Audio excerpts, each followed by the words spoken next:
What's up guys? I'm Tony Woodark. I'm a wedding photographer out of Southern California, and today I want to talk to you about light meters. So I've gotten a couple requests from people to do a video on light metering, and the reason I haven't are because two awesome photographers have done amazing videos on how to light meter, how to meter light. I would recommend watching those. So I'll link those below. Matt Day and Kyle Mcdougall, I don't know how you say his name, but they do awesome videos about using these exact light meters. So I would definitely recommend checking out those videos, and I'll link those below. But I've just ended up with 3 different light meters lately. And so I just wanted to kind of talk about the differences of why I ended up with these and what I like about them and what I don't like about them. So first up, I'll start with the cheapest. This is the Sekonic L358. This is kind of the one that all the wedding photographers that shoot film, they use. People recommended this when I was looking for a light meter. I think it's just very it's pretty sleek and it's simple and it works great. It's an incident meter, and so it has a bulb right here.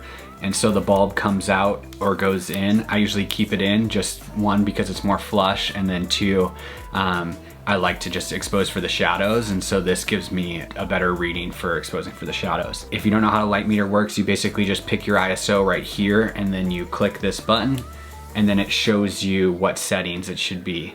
So at f2.0, 1/125th of a second, and at ISO 640. And so that was just metering straight on. If you want to meter for the highlights, you'd meter here. That's 2.0 at 1/250th of a second. And then if you meter for the shadows like this, that's 1/15th of a second at 2.0. So, and then you can kind of change this and say you want to shoot at 4.0 aperture, that'd be 1/4 of a second. So it just kind of is really helpful for telling you the settings. With film, you don't know. It's all about metering and what film you're using and how you're treating the film. And so light meters are super important. So this is a pretty simple meter. This thing swivels. Like I said, the bulb comes in and out. That's about as far as it goes. It has an ability to read flash too. So if you have speed lights or whatever, you can set it, push the button, and then as soon as the flash hits, it will tell you the settings. So that's about all I use it for. This is kind of a great go-to portrait light meter, or if you're just metering outside and you kind of know where the sun is and the light that you have, this is just a great light meter for that. The reason I wanted to get a upgraded light meter was because of this. So this is an L558. This is kind of the upgrade from that. It has a spot meter built onto it. So that's where you look through this, and when you look through it, it's basically like a viewfinder with a circle in the middle of it, and then you push the button and you're actually metering for an exact spot. So you're choosing a spot in a scene that you want the light reading of.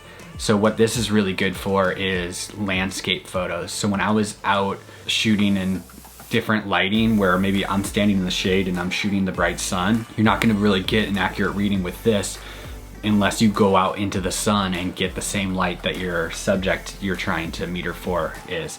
And so that's where the spot meter comes in handy, and you can get a reading of any spot in a scene. That's where this one's just a little bit better, but it's also a little bit bulkier just because this is sticking out on each side. So I use this more for just when I'm cruising around doing landscape shots or whatever, or if I'm shooting a wedding that just is big scenery and there's just a lot of variable light, I might have this one.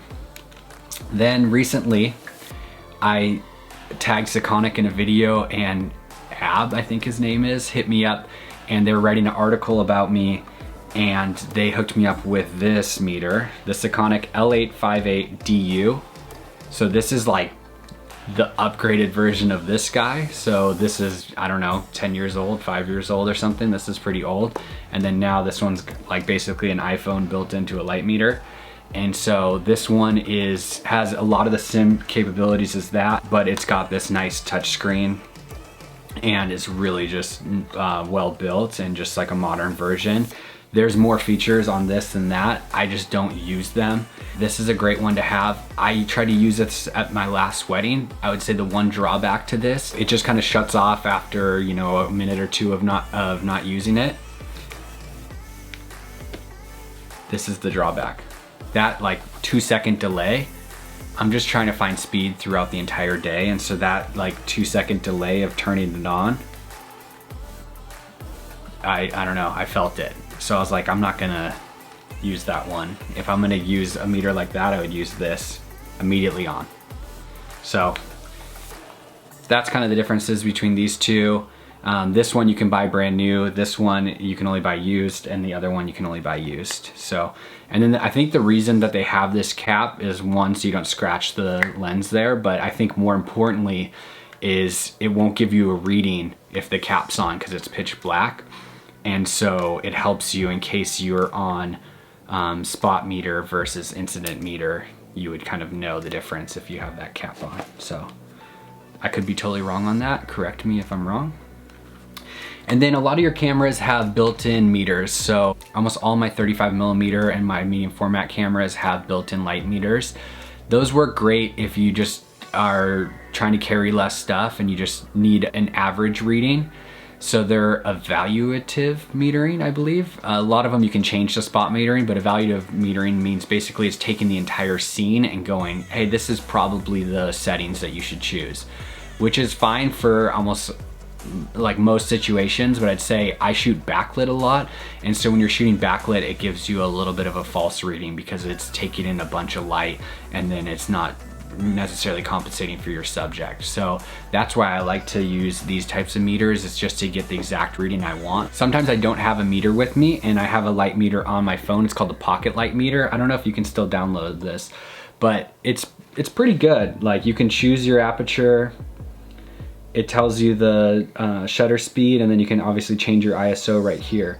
And so it kind of changes if it's too bright or, you know, the right exposure. So this is pretty good, like in a clutch situation where I don't have a meter with me and I'm not really trusting the meter and the camera, I like to have this as a backup. What's also cool too is you can record notes, so you could like either screenshot the scene with the settings that you did, or you can just take notes in that, which I think is super helpful. My Contact 645 actually writes the settings on the negative every time I take a photo, so I can reference back the negative and know what I shot it at, which is really helpful. But my other cameras don't do that, and so it's nice to be able to take notes once in a while. A lot of times if I'm in a scene and it's a weird metering and I'm not confident in it, I'll take a note of what I did so that when I get that photo back, I'm like, oh, you know what, I overexposed that, or whatever the situation was. So I think that's how you learn and just get comfortable with the dynamic range of film. And that's why I typically use portrait too, because I know how it's gonna be treated in each scene, shooting it a lot. But I'm excited to try a bunch of different film.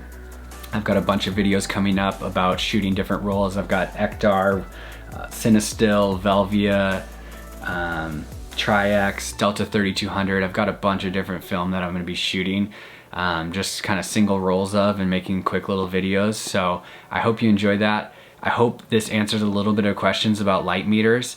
I would say use the light meter in your camera, but understand that it's flawed. You can get the app as the next step up. And then I would say invest in probably like an incident meter. If you're doing portraits, this is a great meter for that. If you're doing portraits and landscapes, I would go for something like the L558. And if you just want to be a badass, I would go for the L858. This is kind of a big boy, but this will run you about, I think, 600 bucks. So this you can get used for about 200 bucks, which I think is well worth it in just getting better readings for your film, and just you'll get better results. So I would definitely strive to get this if you don't have a light meter currently. If you like this video, if that was informative, please like this, drop a comment below, ask questions. I can do more information about these, but really watch the videos by Kyle and Matt Day. They're amazing and really show you how to use the light meter. So hope that was helpful. Thanks.